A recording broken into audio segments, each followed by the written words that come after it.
Welcome back. Imagine chatting with a coworker and then minutes later that coworker is fighting for their life. Well, it happened at Tennessee Tech University in Cookeville. What happened next is why we're honoring a group of lifesavers as our News 2 Gives Back Hometown Hero for November, presented by Twice Daily. Sylvia Castaneda shares what they learned from this experience, which really can benefit us all. It was a typical afternoon as Tennessee Tech Associate Director Sherry Cannon parked her car behind Foundation Hall right next to her coworker after lunch. We kind of actually had a code. You know, we get out of our cars and go, "You good? Yeah, I'm good. You good? Yeah, I'm good." But 10 minutes later, it went from good to dire here inside that coworker's office. So I was working the desk that day as the dispatcher. We had a reporting party come to our door and advised that there was a subject having a seizure in one of the rooms here in Foundation Hall. I was in my office. Melanie came in and said that we had a seizure.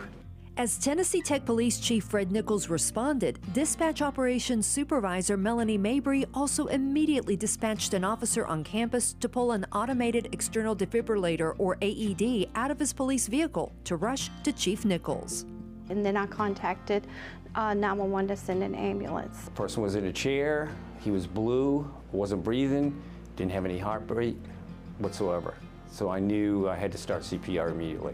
The faster you get treatment, or at least somebody starting CPR, the better your chances are of survival. I heard someone yelling that there was a person dying down the hallway. I jumped up and ran down to the room and saw Chief Nichols performing CPR. And so I walked up and just told Chief Nichols, I said, "I know CPR, do you need a break?" So I was a 911 operator for 6 years. I know CPR, went through first responders training. For me, it was a natural reaction. You don't think, you just act, you just do. There wasn't any change in his condition.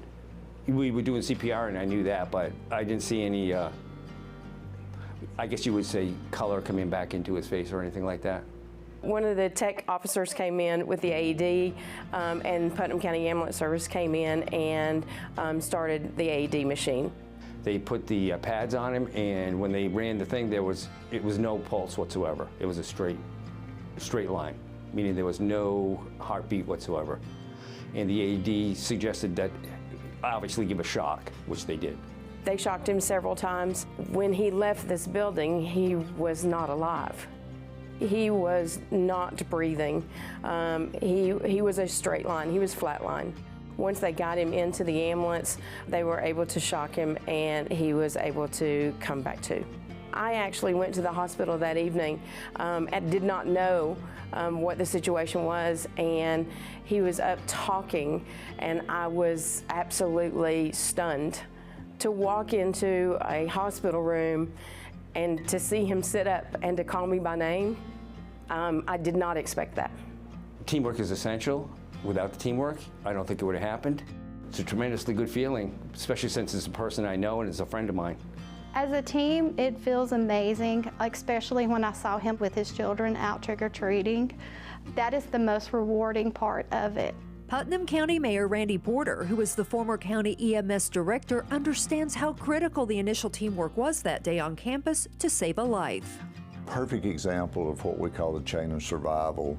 We've been working on this for years and getting people trained in CPR out in the community, putting AEDs in all the county, city buildings. You want someone that can recognize that someone's in cardiac arrest really quick, start CPR, get an AED there as fast as possible, and then get EMS on the scene as fast as possible. All of it came together perfect that day, and this gentleman is still alive because of that. The Putnam County Commission recently awarded those at Tennessee Tech, plus the responding EMS crew who helped to save the Tennessee Tech employee's life, with the county's Lifesaver Award. In fact, the mayor says anyone can be trained to be a lifesaver. It is so simple. You can take 10 or 15 minutes and teach someone how to do CPR, and the AED pretty well does its own thing, just putting the pads on. So we've been pushing that in our community for a long time. We have thousands of people we have trained in CPR, and but we're always looking for more. If they're interested, they can contact our local EMS and get a free class. These folks are just my heroes. They saved a life.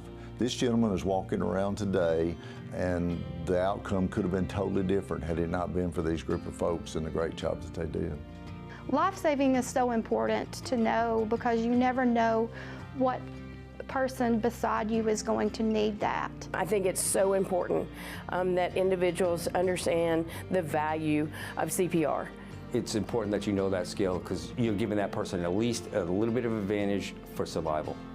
So we honor Tennessee Tech Police Chief Fred Nichols, Tennessee Tech Associate Director Sherry Cannon, and Tennessee Tech Dispatch Operations Supervisor Melanie Mabry as our News 2 Gives Back Hometown Heroes for November, presented by Twice Daily, for dispatching help and performing CPR, saving a coworker's life. True heroes. Our Tennessee Tech Lifesavers also shared that it's important to know where the AEDs are in your school or workplace. You never know when it can make a difference. Great story. Thank you, Sylvia.